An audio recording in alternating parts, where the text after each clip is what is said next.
بسم الله الرحمن الرحيم الحمد لله رب العالمين وأفضل الصلاة وأتم التسليم على سيدنا محمد وعلى آله وصحبه أجمعين. خب خوش آمدید به درس 16 مصطلح الحديث. در این درس ما در مورد حدیث های مختلف، مصحف و مسلسل بیان خواهیم کرد و این قسم ها بخش ها خیلی آسان هستند نسبت به بعضی اقسام گذشته. اینها آسان تر هستند از جهت فهمیدن. اگر شما انشاءالله خوب و با دقت گوش کنید، خوب تمرکز کنید، انشاءالله که از خود خواهید کرد. ما در صحیفه 19 الحمدلله رسیدیم. خب صحیفه 19 به فکرم 30 صحیفه رو پر کردنی هستیم و انشاءالله در درس امروزه این 3 اقسام رو میگذاریم. در اینجا میگوید که والمختلف وهو ان یأتی حدیثان متعارضان في المعنى ظاهرا فيوفق بينهما او يرجح احدهما على الاخر. حدیث مختلف آن است که دو حدیث میتواند دو حدیث یا بیشتر باشد و این است که کمی دخل دارد به فقه الحدیث که من جدول حدیثی رو کشوده برای شما نشان میدهم که ما در کجاها هستیم. این است که دو حدیث یا زیادتر در معنا با هم ضد برمیخورند، یعنی که ظاهرا به همدیگر مخالف معلوم میشوند. و من چطوری که شما باید بدانید، مخصوصا شاگردان قدیمی، من اینقدر سوال جواب ها رو وقتی که جواب دادگی هستم چندین مراتبه من برای شما فهماندگی هستم که بعضی احادیث اینگونه معلوم میشوند ظاهرا که با همدیگر موافق نیستند، یعنی با همدیگر ضد معلوم میشوند، با همدیگر یعنی مختلف معلوم میشوند و باید این عمل یک عالم هست، یک فقیه هست که باید بین آنها تفاوق اندازد، بین آنها موافقت کند یا یکی از آنها رو بالای دیگرش ترجیح بدهد، بالا گذارد یا انتخاب کند وابسته به قاعده های فقهی و قاعده های حدیثی و غیره.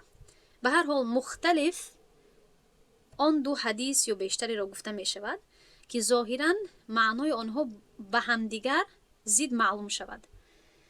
پس بین آنها موافقت داده می شود، یعنی که اگر امکانیتش باشد بین آنها موافقت داده می شود، یعنی که هر دوی آنها را قبول کرده می شود و اینش به این حالت مخصوص رابطه دارد گفته می شود و این حدیثش به این حالت، یعنی که به اینش در این حالت ما عمل می کنیم و بالای اینش در این حالت دیگر، یا اینش مخصوص این نفرها می باشد و اینش مخصوص این نفرها. این را گفته می شود موافقت دادن.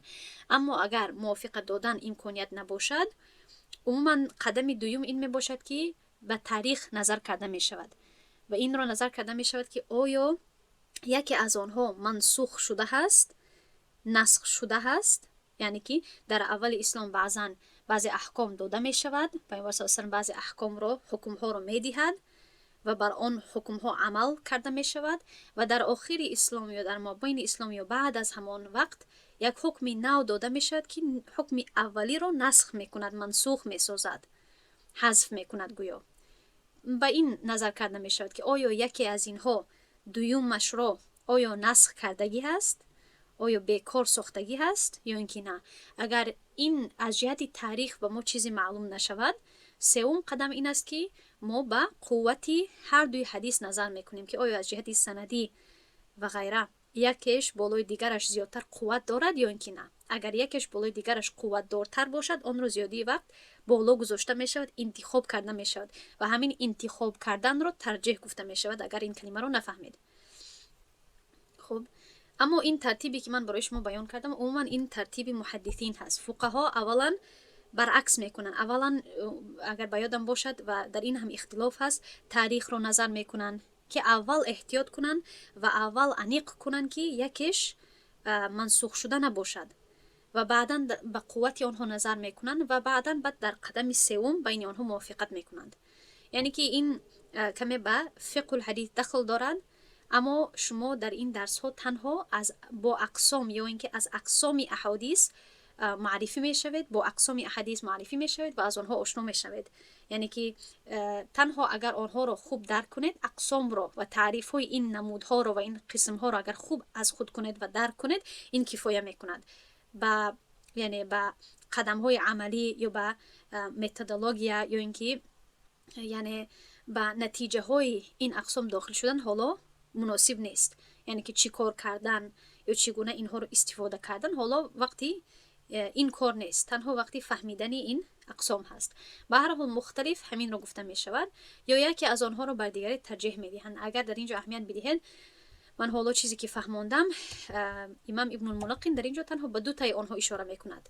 تنها به موافقت کردن، یعنی که تطبیق کردن یا توفیق دادن اشاره میکند به یک قدم، و به دویم قدم اشاره میکند که یا اینکه ترجیح دادن، یعنی که به ناسخ و منسوخ اشاره نمیکند. اما می آید بخش ناسخ و منسوخ هم جدا.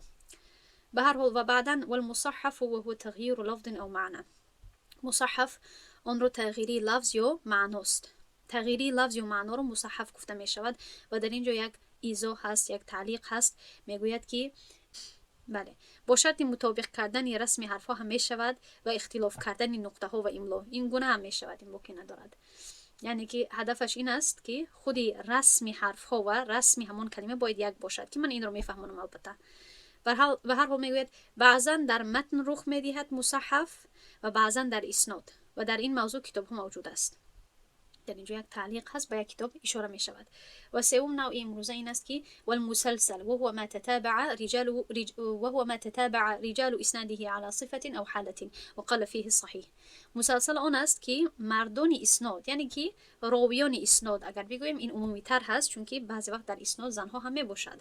به هر حال راویان اسناد پای در پای با صفت یا حالت معین می آیند و در آن صحیح کم است، یعنی که حدیث های صحیح در این بخش خیلی کم می باشد. از چی سبب؟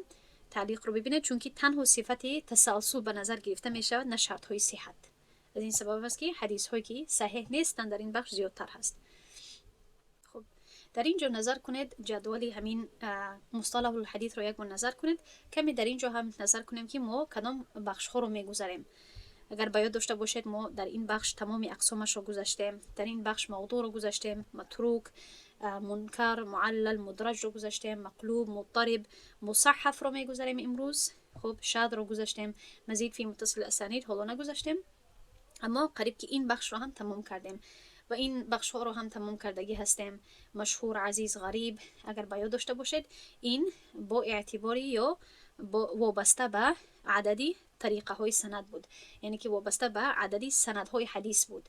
مشهور، عزیز و غریب که در این بخش ما مستفید و این چنین متواتر رو هم گذاشته بودیم، و با اعتباری من اسند الیه اینها رو هم گذاشته بودیم، یعنی که سند به کی میرسد یا متن به کی نسبت داده می شود. مرفوع، موقوف، مقطوع رو گذاشتیم و این نوع ها رو هم گذاشتگی هستیم. مسند، متصل، این دو تا رو نگذاشتیم. متابع و شاهد در درس بعدی می آید ان شاء الله. و دیگر در درس امروزه متواتر رو هم گذاشتگی هستیم، صحیح، حسن. یعنی که این جدول، این خریطه حدیثی که هست، این تمام اقسام اساسی رو جمع آوری کردگی هست. از همین کسی که این رو آماده کردگی هست، در اینجا نامش است عبدالقادر جعفر. همین شیخ عبدالقادر جعفر این رو از کتاب تیسیر و مصطلح الحدیث از شیخ محمود طحان گرفتگی هست، اما همین شجره رو آماده کردگی هست که تمام اقسام اساسی رو در بر میگیرد. به هر حال قریب که ما تمام این اقسام رو گذاشتیم، تنها بعضی هایش موندگی هست. البته ما تمام کتابی تذکره رو میکنیم، اما به هر حال تنها میخواهم که دهان شما رو و توجه شما رو به همین جدول بیارم که ببینید که چقدر ما اقسام اساسی رو علاقه گذاشتیم. به هر حال در درس امروز این مختلف الحدیث یا مختلف هم گفته می شود، این رو میگذاریم. حدیثی که مقبول باشد اما معارض بمثله، المعارض بمثله، اما معارض باشد یعنی که ضد باشد به مانند آن، مع امکان الجمع بینهما، با امکانیتی که بین آنها جمع کردن ممکن باشد، و شاید که محکم و ناسخ و منسوخ رو هم بیان کند شیخ ابن الملقن. و دیگر مسلسل رو میگذاریم در درس امروز ان شاء الله، که در اینجا نمیبینم مسلسل ذکر نشده است.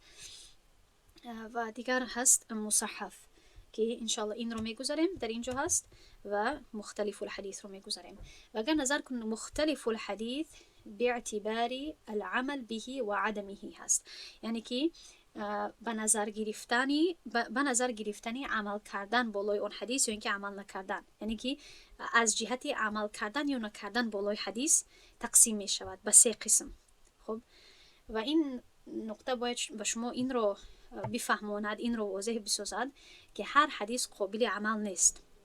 یعنی که هر حدیثی که حتی صحیح هم باشد همه وقت قابل عمل نیست. هر حدیثی که به پیش شما میگذرد، هر حدیثی که شما در کتاب حدیثی میخونید، معنای این را ندارد که اگر صحیح باشد باید شما بالای آن عمل کنید. چون که بعضی حدیث ها منسوخ می باشند، چطوری که من اشاره کردم، یعنی که حکمش نسخ شده هست، دیگر عمل نمی شود بالای آن. یا اینکه می تواند که یک حدیث خاص باشد به زنها یا مردها، یا خاص باشد به یک گروه نفرها و غیره و غیره. یا می تواند که یک حدیث مقابل دیگر حدیث باشد و آن دیگر حدیث را ما انتخاب میکنیم و ترجیح میدهیم. از این سبب در این غلط فهمی نافتید که هر حدیثی که مخصوصا در اینترنت میبینید، در کارتینکه ها، در یعنی نوارها میبینید، بالای آنها باید عمل کرده شود. و همین کار رو برای ما چی آسان میکند؟ فقیهان. برای همین وقتی که ما پیروی میکنیم از یک مذهبی فقهی، این کار برای ما آسان میشود، چون که حدیث هایی که باید بالای آنها عمل کرده شود عمل میکنیم و حدیث هایی که بالای آنها عمل کرده نمیشود یا تنها در وقت های معین عمل کرده میشود، آنها برای ما روشن ساخته میشود.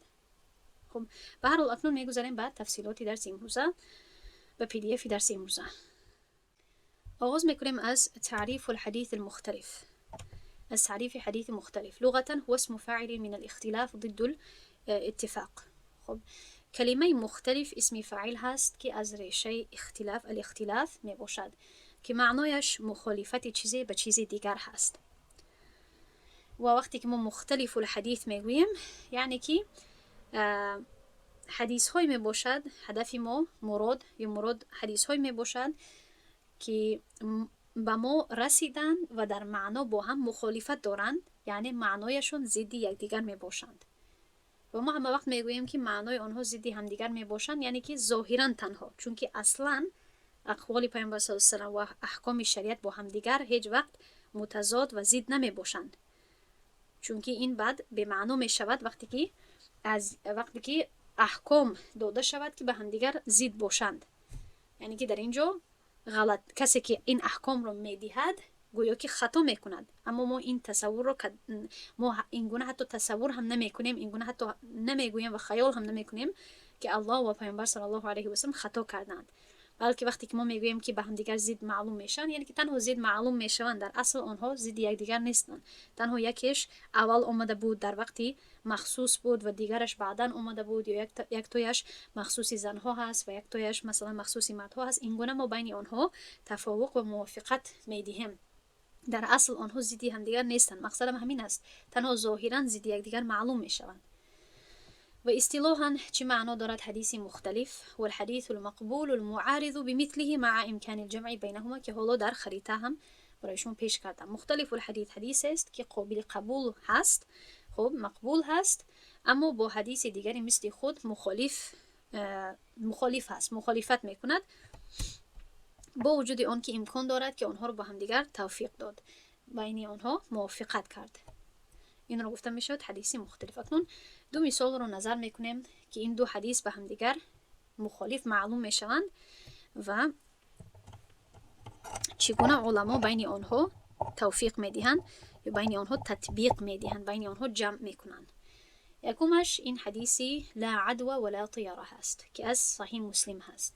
این البته سندش هست حدیث انس رضی الله عنه که پیامبر صلی الله علیه و سلم فرمودند سرایت وجود ندارد و بدفعالی درست نیست.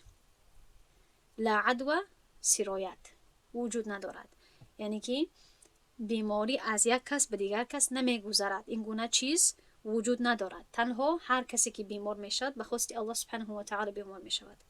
ولا طیره، و این چنین بدفعالی درست نیست. و حدیث دوم چی است؟ یعنی که به متن این توجه دهید که این چی معنا دارد. یعنی که مختلف الحدیث دخل دارد به متن حدیث، به معنای حدیث، نه اینکه به سندش. خب حدیث یکم میگوید که سرایت وجود ندارد و بدفعالی درست نیست، این چیزها رو نفی میکند. اما در حدیث دوم چی میآید؟ حدیث ابو هریره رضی الله عنه یقول قال رسول الله صلی الله علیه و سلم لا عدوى ولا طیره. در این حدیث دوم هم این مضمون میآید و بعدا پیامبر صلی الله علیه و سلم میگوید و فر من المجذوم كما تفر من الاسد. یعنی که میگوید که یعنی سرایت وجود ندارد، بدفعالی درست نیست، پرنده شبانه تأثیر ندارد و ماهی به نام سفر بدبختی نمی آورد و غیره. اما قسمتی آخرانش با ما مهمتر هست و از بیماری جذام بگریز چنانی که از شیر میگریزی. پس در یکم حدیث پیامبر صلی الله علیه و سلم سرایت رو چی میکند؟ نفی میکند. یک بیماری به یک کسی دیگر نمیگذرد. اگر کسی بیمار باشد، بخار باشد، جزام داشته باشد مثلا، و هر بیماری که باشد، سرطان باشد، هر چیزی که داشته باشد، اگر نزد او بشینی گویا که نمیگذرد به تو. تنها هر کسی که بیمار می شود به خواست الله سبحانه و تعالی بیمار می شود. پس سرایت رو و یعنی تعدیه رو نفی می کند. اما در حدیث دوم پیامبر صلی الله علیه و سلم می گوید که کسی که بیماری جزام داشته باشد از آن شخص بگریز، فرار کن، چطوری که از شیر می گریزی. پس معنای هر دوی این حدیث ها به همدیگر زید معلوم می شوند. همین طور نیست؟ در یک حدیث یک چیز می گوید پیامبر صلی الله علیه و سلم، اما در حدیث دوم دیگر چیز می فرماید. پس کدام اینها رو باید ما بگیریم؟ به کدام اینها باید عمل کنیم و عقیده داشته باشیم؟ آیا وقتی که کسی دیگر بیمار باشد، گریپ باشد که میگوییم بیمار باشد، بیماری پوست داشته باشد یا بیماری هر چیزی که باشد، آیا ما باید از آن شخص خود رو پرهیز کنیم، احتیاط کنیم که به ما بیماریش نگذرد، یا آیا ما باید توکل خود را به الله سبحانه و تعالی گذاریم و به این باوری و عقیده باشیم که اگر الله بخواهد من از این نفر دور هم باشم به این بیماری گرفتار میشم و به این نفر یعنی مصافحه هم کنم، دست به دست هم باشم، به این بیماری گرفتار میشم. و اگر الله نخواهد، اگر من با این شخص دست به دست هم باشم، بیماری به من گرفتار، یعنی من به این بیماری گرفتار نمیشم. به کدام عقیده باید باشیم؟ و این گونه حدیث ها خیلی زیاد هستند. اما گپی اساسی در اینجا همین است. ما با این بحث داخل نمیشیم، من در اینجا کمی نوشتم، اما گپی اساسی این صحیفه همین است که هر دوی این حدیث ها رو ما حدیث های مختلف میگوییم، چون که یک حدیثی هست که معنای مقابل این را دارد. و این گونه حدیث ها رو عالمان حدیث و عالمان فقه اگر مضمون فقهی داشته باشد کوشش میکنند که جمع آوری کنند، موافقت دهند، هر دوی آنها رو قبول کنند و یک معنایش رو به یک چیزی مخصوص بدهند و معنای دیگرش رو به یک طوری مخصوص بفهمونند. اگر جمع کردن بین آنها امکانیت نداشته باشد، یکی از آنها رو بالای دیگرش ترجیح میدهند یا از جهت تاریخ نظر میکنند که آیا یگم تاش منسوخ شده هست یا اینکه نه. این گونه یعنی در اینجا چندین تا قدم هست، چندین تا یعنی طریقه های حل کردن این مسئله هست. اما گپی اساسی همین است که این حدیث ها رو حدیث های مختلف میگویند و علما در این مضمون، در این بخش کتاب های رو نوشتگی هستند به عنوان مختلفول حدیث. خب که در آن کتاب ها همین گونه حدیث ها رو باب میگذارند و زیر هر فصل و هر باب این گونه حدیث هایی که به هم دیگر مقابل معلوم میشوند آنها رو ذکر میکنند و طرز جمع کردن بین آنها رو میفهمانند که امام الطحاوی این کار رو پیش بردگی هست، عالم حنفی هست، در کتابش مشکل الاثار.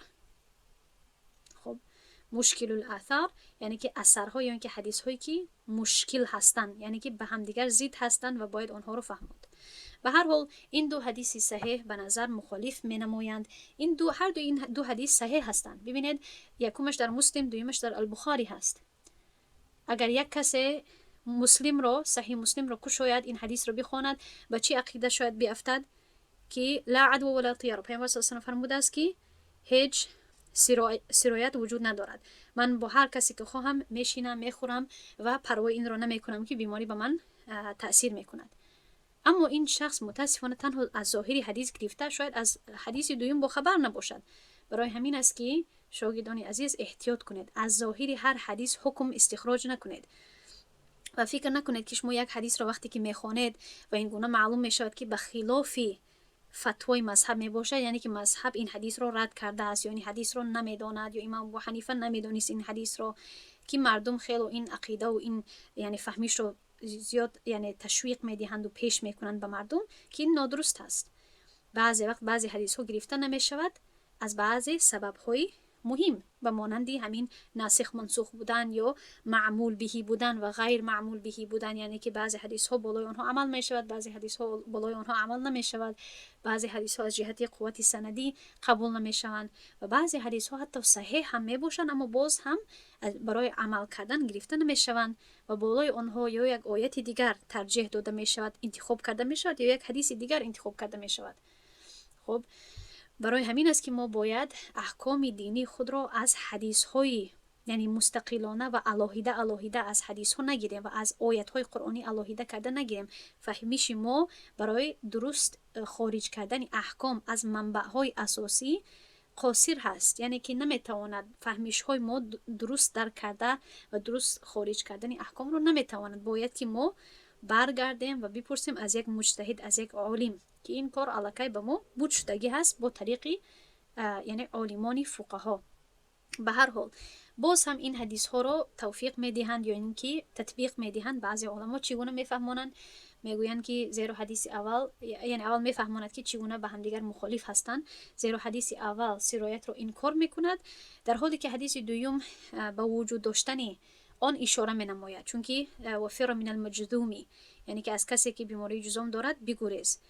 اگر ندانید این بیماری رو، آن بیماری هست، شاید کسی با روسی داند نام این را نویسید انشاءالله، اما این آن بیماری هست که پوست انسان آهسته آهسته میافتد، کم میشود، دستهایش یعنی کم میشود. دیگر نمیدانم به تاجیکی شاید این کلمه رو استفاده نمیکنید، اما به فکرم به تاجیکی هم به فارسی هم این گونه گفته میشود. به هر حال یک بیماری هست که خیلی بیماری سخت است، بیماری پوست هست و نروی هست. به هر حال علما در شرح این اختلاف راههای گوناگون توفیق یعنی که جمع کردن رو آوردند.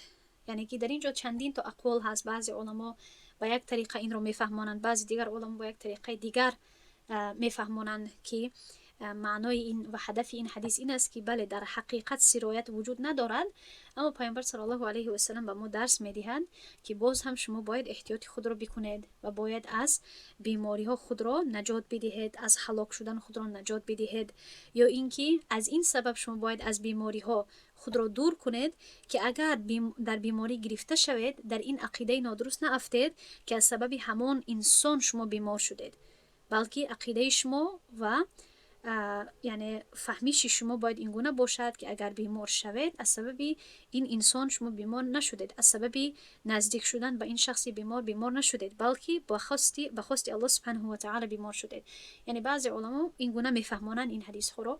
و دیگر فهمیش ها هم هست، یعنی دیگر حدیث ها هم در مورد همین می باشد که در وقت کرونا ویروس ما اینها رو خیلی تحقیق کرده بودیم که آیا وقتی که یعنی همین بیماری کرونا ویروس که پهن شده بود، آیا ما باید طبق حدیث یکم کار کنیم یا طبق حدیث دوم کار کنیم؟ آیا ما باید خود را پرهیز کنیم، خود را نگه داریم از بیرون رفتن و از نزدیک شدن به بیماران، یا باید متوکل خود را کاملا و پورا به الله سبحانه و تعالی بکنیم؟ چگونه یعنی باید رفتار کنیم در وقت کرونا ویروس؟ این حدیث ها خیلی زیاد پیش می آمد در همان وقت برای بحث ها، برای فتواهای جماعت خواندن، در وقت جماعت ماسک پوشیدن، در وقت نماز خواندن ماسک پوشیدن و غیره. آیا این کارها و از همدیگر دور بودن، 2 متر دور بودن، نیم متر دور بودن، آیا این چیزها جایز می شود یا اینکه نه؟ در آن وقت خیلی بحث های این زیاد شده بود، اما این درس ما درس فقهی نیست، از این سبب من زیاد در تفصیلات این مسئله نمی درایم. میگذاریم اکنون به تعریف مصحف. حدیث مصحف کدامش رو گفته می شود؟ لغتا اسم مفعول من التصحیف و هو الخطأ في الصحیفة. این کلمه این اسم مفعول هست، کلمه تصحیف اسم مفعول هست از ریشه تصحیف. خب یا کلمه مصحف، بخشش کلمه مصحف اسم مفعول هست از ریشه تصحیف، صحف یصحف تصحیفا از باب تفعیل هست که معنایش اشتباه در خواندن صحیفه هست، خطأ فی الصحیفه. از همین ریشه اصطلاحی صحفی نیز برمی آید که به کسی اشاره می کند که هنگام خواندن صحیفه خطاگی می کند و بر اثر آن بعضی کلمه ها را نادرست می خواند یا تغییر می دهد. به هر حال تصحیف یعنی که خطا کردن، همین قدر رو از جهت لغوی بفهمید. و از جهت اصطلاحی چه معنا دارد؟ تغییر الکلمه فی الحدیث الى غیر ما رواه الثقات لفظا او معنی. یعنی که در علم حدیث تصحیف به معنای تغییر یافتن کلمه در متن حدیث به چیزی غیر از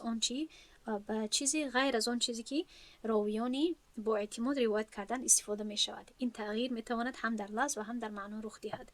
یعنی که وقتی که یک کلمه تغییر می یابد، یا از سبب غلط فهمی یا از سبب چشمهای خیره داشتن، یعنی که بینایی خوب نداشتن، یک راوی نادرست میخواند در یک کتاب، یا از سبب نادرست شنیدن، اگر یک راوی به یک راوی دیگر حدیث رو نقل میکند و هنگام نقل کردن یعنی راوی دوم یا کسی که شنونده هست اگر درست نشنود و غلط شنود و بعدا غلط پیش کند، این رو هم یعنی تصحیف گفته می شود.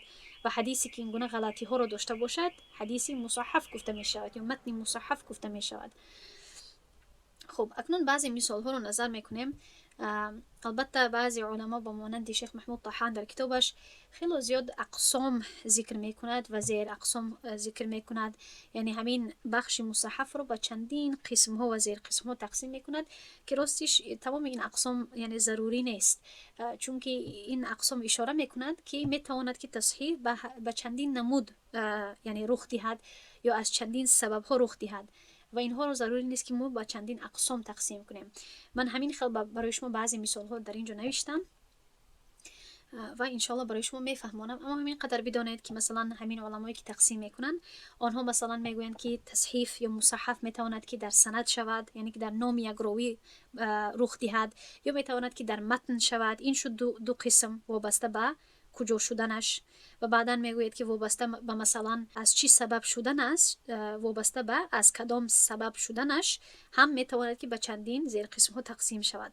مثلا میگوید که از سبب بینایی کمزور داشتن، از سبب شنیدن کمزور داشتن، از سبب مثلا نادرست خواندن، نادرست شنیدن، این گونه یعنی قسم ها رو بیان میکند و میگوید مثلا اگر این دایر به متن حدیث باشد، اگر دایر به معنا باشد، دایر به خودی لفظ باشد، از این جهت هم به دو قسم تقسیم میکند. اما من از تمام این قسم و زیر قسم ها برای شما 4 مثال رو پیش میکنم و همین قدر بدانید که سبب هایش میتواند مختلف باشد، چندین تو سبب ها میتواند داشته باشد. اما در اینجا نظر کنید این طرف راست متن‌های درست هست و طرف چپ متن‌های نادرست هست.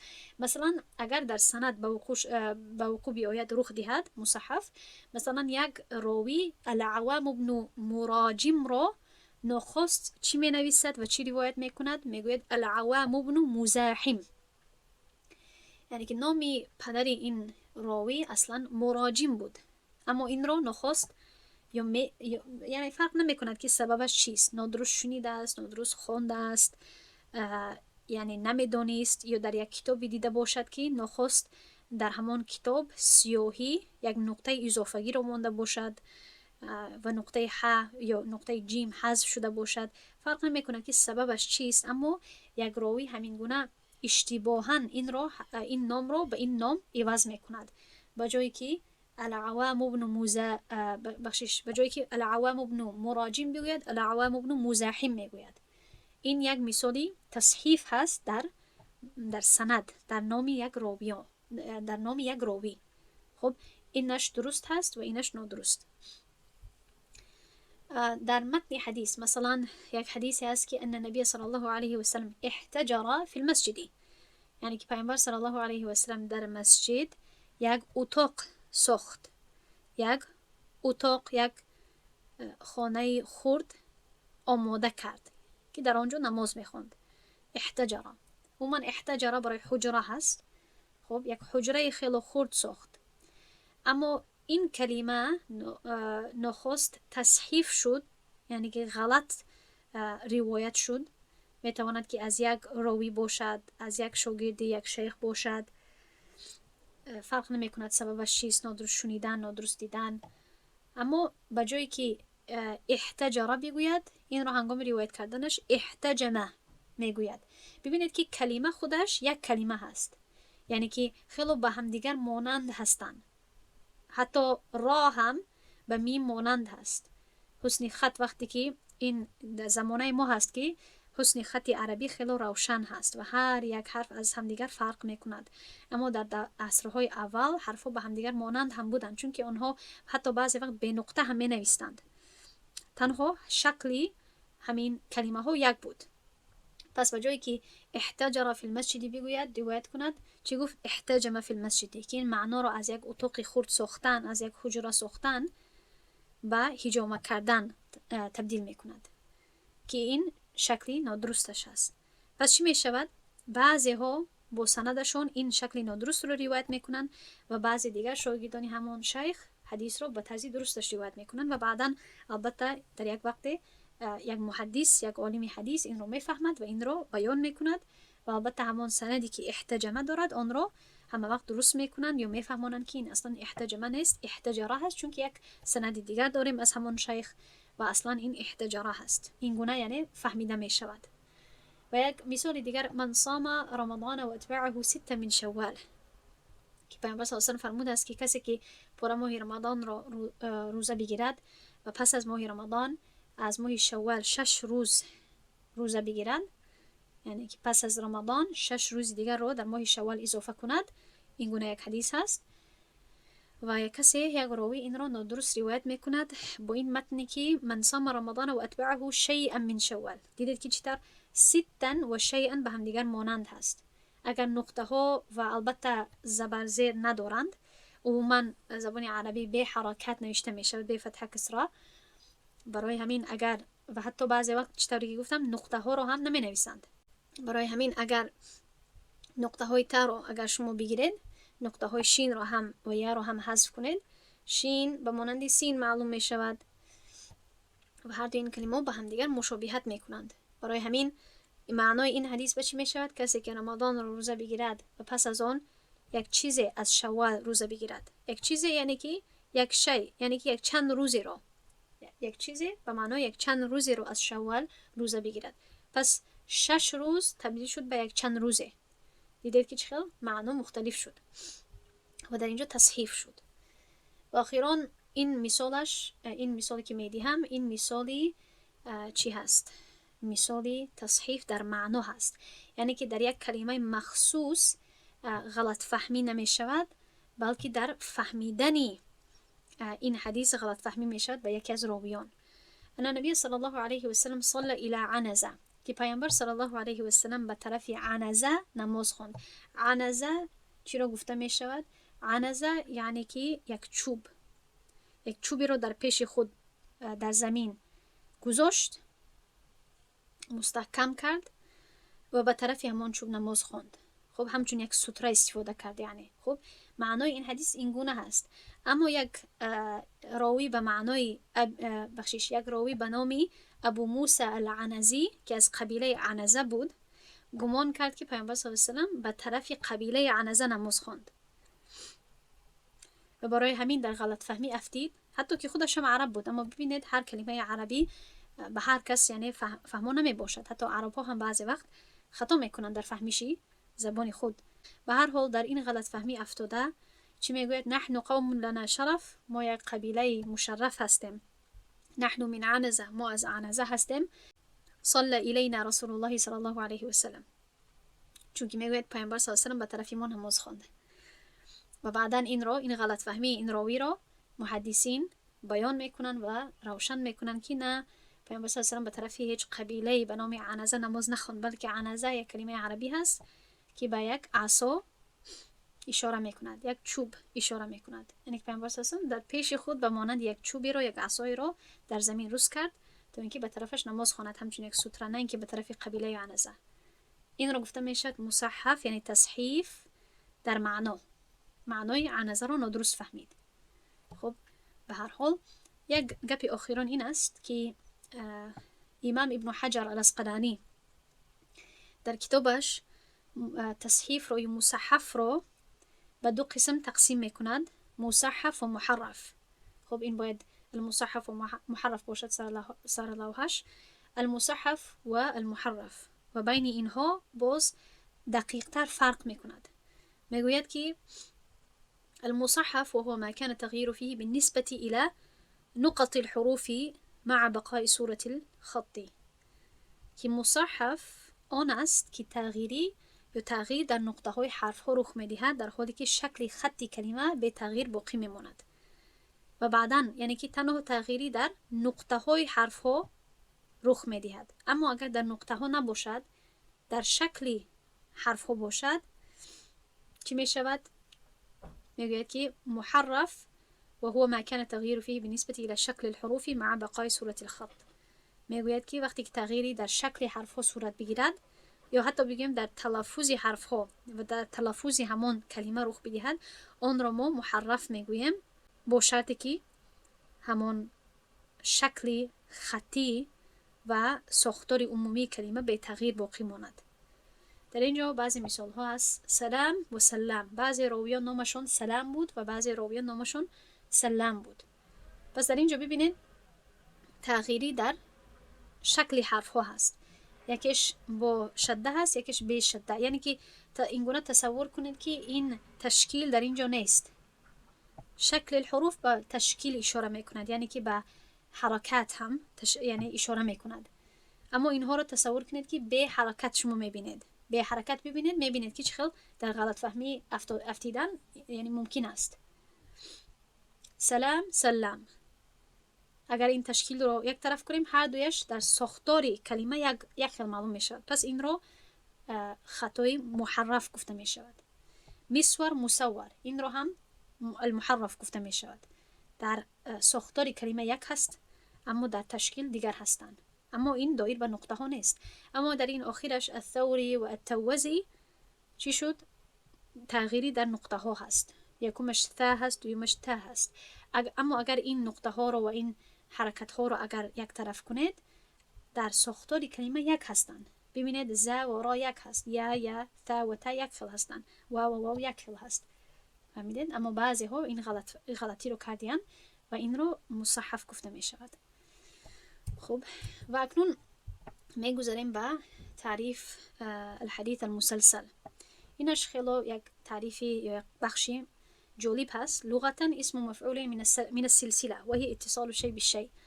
کلمه مسلسل اسم مفعول هست از سلسله، از کلمه از ریشه سلسله که معنای پیوستگی چیزی با چیز دیگر را دارد. از جمله زنجیری آهن را سلسله حدید میگویند. این اصطلاح در حدیث نیز استفاده شده است، زیرا آن شباهت به سلسله دارد در رابطه با پیوستگی و مانندی قسم ها. و از جهت اصطلاحی هو تتابع رجال اسناده على صفة او حالة للرواة تارة وللرواية تارة اخرى. حدیث مسلسل حدیث است که پی در پی راویان آن با یک صفت مشخص یا حالت معین وجود دارد.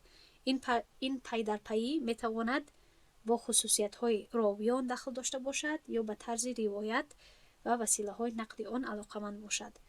یعنی که وقتی که در سند حدیث یا در متن حدیث میتواند هم رابطه با راویان حدیث داشته باشد یا به خود روایت، به خود همون حدیث دخل داشته باشد. در هر یک راوی که این حدیث رو روایت میکند یک صفت خاص هست که آنها به هم دیگر میدهند یا آن صفت خاص هم چی میشود؟ روایت میشود با همون راوی یا با همون حدیث. با مثال ها انشاءالله واضح تر میشد.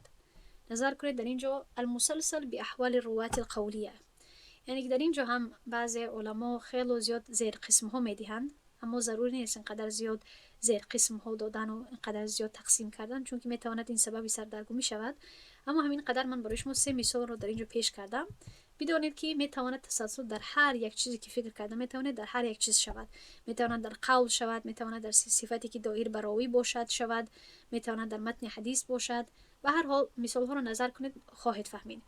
این مثالی تسلسل به حالتی راوی هست، حالتی قولی راویون. بمانند حديث معاذ بن جبل أن النبي صلى الله عليه وسلم قال له يا معاذ إني أحبك فقل في دبر كل صلاة اللهم أعني على ذكرك وشكرك وحسن عبادتك. فقد تسلسل بقول كل من رواته وأنا أحبك فقل. بس این حدیث چی معنی دارد؟ حدیث معاذ بن جبل رضی الله عنه که پیامبر صلی الله علیه و سلم برای او گفت ای معاذ من تو رو دوست می‌دارم، پس بگو پس از هر نماز اللهم اعنی علی ذکرک و شکرک و حسن عبادتک. این یک دعا هست. خب خصوصیت مسلسل بودن این حدیث در آن است. برای چی این حدیث مسلسل گفته می شود؟ که هر یکی از راویان آن هنگام روایت کردن عباره و من نیز تو را دوست می دارم پس بگو رو تکرار کردند. این پی در پی قولی سبب شده است که حدیث مسلسل با لفظ خاص حسابیده شود. یعنی که اگر با کلمه های آسان من برای شما بگویم از طرف خود، هر یک استاد از وقتی که پیامبر صلی الله علیه و سلم این حدیث رو به معاذ رضی الله عنه میگوید، یعنی که به معاذ رضی الله عنه میخواهد که بفهماند و همین دعا رو پیش کند، همین دعا رو تعلیم دهد که ای معاذ پس از هر نمازت همین دعا رو بخوان اللهم اعنی علی ذکرک و غیره تا آخرش. اما در اولی این سخنش میگوید ای معاذ من تو رو دوست دارم پس بگو پس از هر نماز. و بعدا وقتی که معاذ رضی الله عنه به شاگرد خودش این گونه تصور کنیم که معاذ رضی الله عنه صحابی هست، وقتی که این حدیث رو به یک تابعی میدهد چی میگوید؟ اول این حدیث رو پیش میکند که یعنی از پیامبر صلی الله علیه و آله و غیره من چنین شنیدم، و بعدا به همون شاگردش، فرض کنیم که شاگردش نامش عبدالله باشد، معاذ رضی الله عنه به تابعی به شاگردش میگوید یا عبدالله، ای عبدالله اینی احبک فقل فی دبر کل صلاه. یعنی پس از پیش کردن این حدیث به شاگرد خودش هم میگوید که من تو را دوست دارم، پس بگو در آخری هر نماز. یعنی که کدام صفت در اینجا پای در پای شد، تسلسل دارد، یعنی که هر یک استاد به شاگردش همین گونه پیش میکند، صفتی گفتنی یا قولی ای فلان من تو را دوست دارم پس بگو در آخری هر نماز. فهمو شد؟ تا امروز یعنی که هر یک استاد پس از آن وقتی که به شاگردش این حدیث را پیش کرد، به شاگردش پس از پیش کردن حدیث گفت ای فلان من تو را دوست دارم پس بگو در آخری هر نماز. خب دویم مثال هست مسلسل به احوال روات القولیه و الفعلیه معا. من انشاءالله در آخری همین بخش برای شما بعضی اجازه های حدیث های مسلسلی که به من داده شدگی هست برای شما نشان میدهم که ببینید که چقدر تا امروزه برای حدیث های مسلسل اجازه داده می شود، یعنی سند داده می شود. به هر حال به مانند حدیث انس رضی الله عنه قال قال رسول الله صلی الله علیه و سلم لا يجد العبد حلاوة الإيمان حتى يؤمن بالقدر خيره وشره حلوه ومره. وقبض رسول الله صلى الله عليه وسلم على لحيته وقال آمنت بالقدر خيره وشره حلوه ومره. تسلسل بقبض كل راو من رواته على لحيته وقوله آمنت بالقدر خيره وشره حلوه ومره. در اینجا مثال حدیث انس رضی الله عنه که میگوید پیامبر صلی الله علیه و سلم فرمود. خب حدیث چنین است: بنده شیرینی ایمان را نمییابد تا آن که به تقدیر به قدر هم به خیرش و هم به شرش، هم به شیرینیش و هم به تلخیش ایمان آورد. خب یا تا آن دمی که ایمان آورد. سپس پیامبر صلی الله علیه و سلم ریش خود را گرفت، یعنی قبض کرد، ریش خود را قپید و گفت من به تقدیر ایمان آوردم، هم به خیرش و هم به شرش، هم به شیرینیش و هم به تلخیش. پس این چگونه حدیث مسلسل گشت؟ این حدیث مسلسل حسابیده می شود زیرا هر راوی هنگام نقل آن همان عمل را انجام داد، یعنی ریش خود را گرفت و همان سخنش را گفت که من به تقدیر ایمان آوردم، هم به خیرش و هم به شرش، هم به شیرینیش و هم به تلخیش. متاسفانه ما زنها شاید که به این حدیث عمل کرده نتوانیم.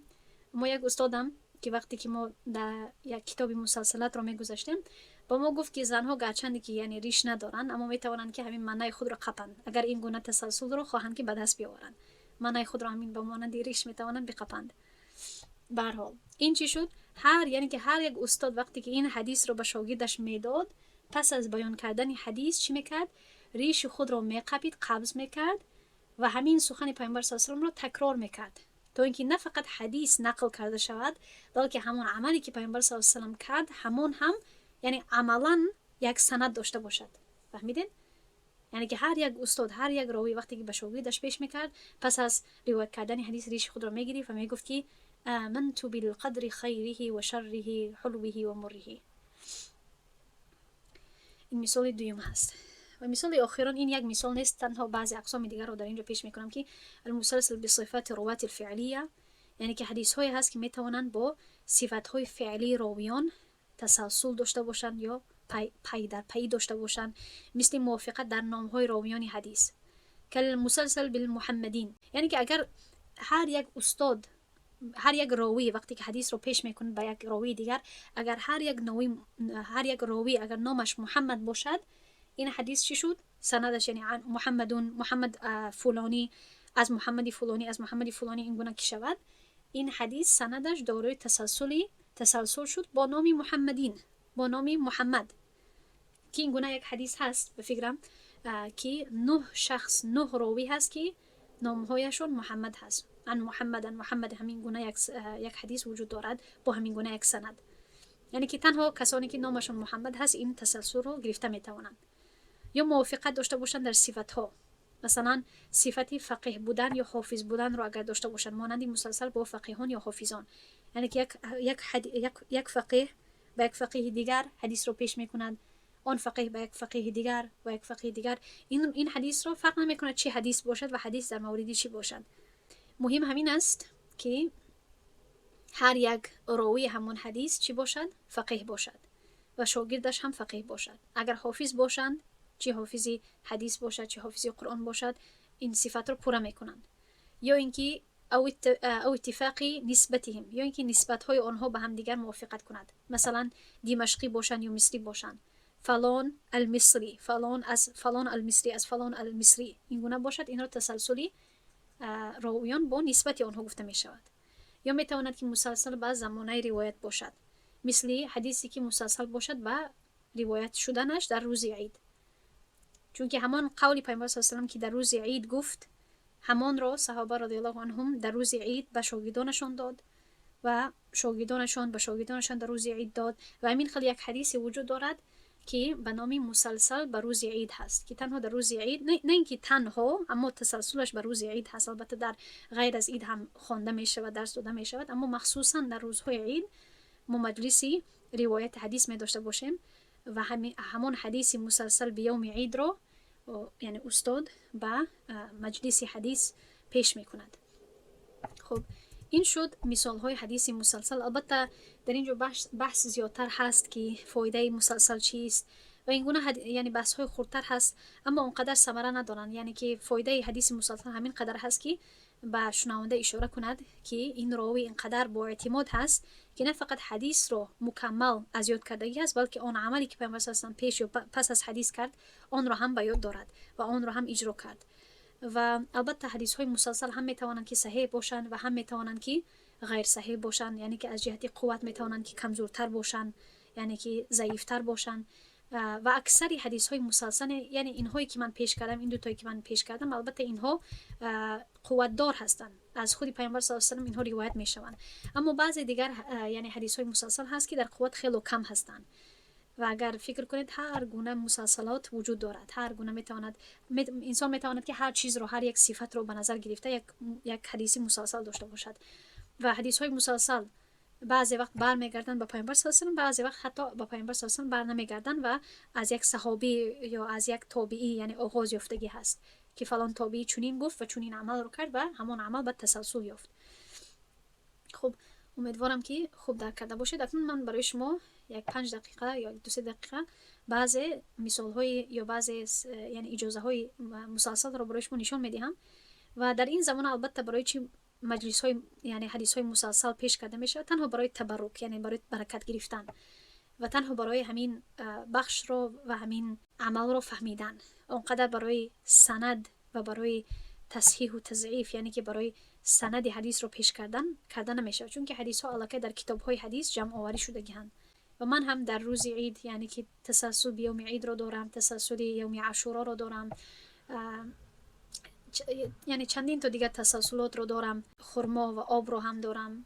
دیگر هست، دیگرهایش مسلسل بالاولیه خیلی زیاد پیش کرده می شود در اولی کتاب های حدیثی، یعنی حدیثی که یکم حدیثی که هر استاد به شاگردش پیش می کند که حدیث الراحمون یرحمهم الرحمن ارحموا من فی الارض یرحمکم من فی السماء هست. این را الحدیث المسلسل بالاولیه گفته می شود، یعنی که هر یک استادی که اولین بار به شاگردانش حدیث پیش می کند این حدیث رو پیش می کند، یعنی که حدیث یکم حدیثی که از استادت شنیدی مسلسل بالرحمه گفته می شود. خب در اینجا نظر کنید، این اجازه خاصه هست. ببینید در اینجا فی الحدیث المسلسل بالاولیه و بیوم عاشورا، دو تا مسلسل در یک هست. مثلا در اینجا با دعا آغاز کرده می شود و غیره. و در اینجا بعد استادم نوشتگی است: فإن الأخت الفاضلة صديقة سيدزادة الفارسية قد سمعت علينا الحديث المسلسل بالأولية والمسلسل بيوم عاشورا. یعنی در اینجا گویا که امضا میکند و یک اجازتی حدیثی میدهد که نوشته شدگی هست و یعنی نام من رو مینویسد، نسبتم رو مینویسد و مینویسد که کدام حدیث ها رو من از نزد همین علما شنیدگی هستم و در کدام ماه و در کدام سال. میگه که فی العاشر من الشهر المحرم لسنه 1445 سالی 1445 هجری. و در اینجا میگه که ما اجازتش دادیم با همین اجازت و غیره. فأجازناها بهما إجازة خاصة وكذلك أجازها الشيخ محمد الحبشي إجازة عامة وغيرها تأخير. و بعدا نصيحت میدهند که یعنی که ونوصيها بتقوى الله عز وجل في السر والعلن از الله یعنی ما نصیحتش میدهیم که از الله سبحانه و تعالی بترسد، تقوا داشته باشد در پنهانی و در آشکارا و غیره. و در آخر بعد امضای خود را می نویسن، نام های خود را می گذارن. مثلا در اینجا شیخ المسند المعمر السید محمد بن ابی بکر بن احمد الحبشی و استادمان شیخ محمد ابوبکر دانیال المهاجر هست. و بعدا این است یعنی یک مثالی اجازه‌ای که خاص داده شدگی است به من برای مسلسل بالاولی و برای روز عاشورا. اینش یک مثال دیگر هست، اجازه خاص که به چی داده است. این هم مسلسل بالاولی هست و برای روز عید هست. همون چیز هست، یعنی که با دعا آغاز می‌یابد و بعدا نام من را نوشته می شود، کدام حدیث رو شنیدم و غیره. و مثلا در اینجا می آید که حدیث المسلسل بالاولی و المسلسل بیوم عید و این چنین جزئی علت الحديث المسلسل في يوم العيدين و غیره یک کتاب رو هم شنیده بودیم.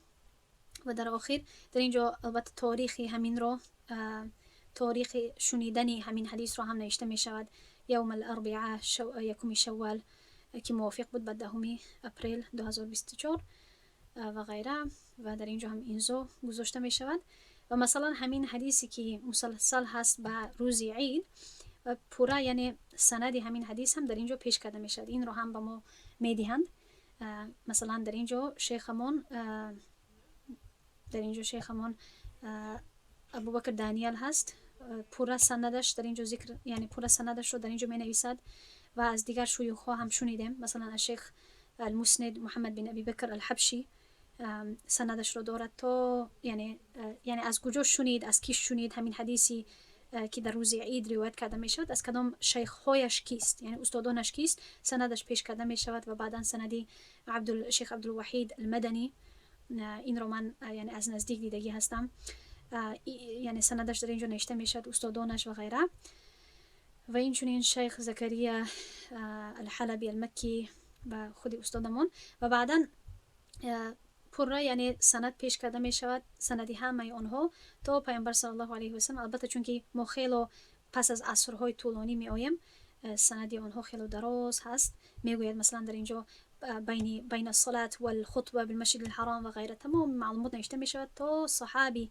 حدثنا سفيان الثوري في يوم عيد قال حدثنا ابن جريج عطاء بن ابي رباح انه تابعي هستن قال حدثنا ابن عباس في يوم عيد قال شهدت مع رسول الله صلى الله عليه وسلم يوم عيد فطر او اضحى. که ابن عباس رضی الله عنه میگوید که من با پیامبر صلی الله علیه و سلم در روزی عید فطر و این چنین یا اینکه روزی عید اضحی موجود بودم، یعنی با پیامبر صلی الله علیه و سلم بودم. فلما فرغ من الصلاه، وقتی که از نماز فارغ شد، اقبل علينا بوجهه فقال، یعنی روی مبارکش رو به طرف ما گرداند و گفت که ایها الناس قد اصبتم خيرا فمن احب ان ينصرف فلينصرف ومن احب ان يقيم حتى يسمع الخطبه فليقم.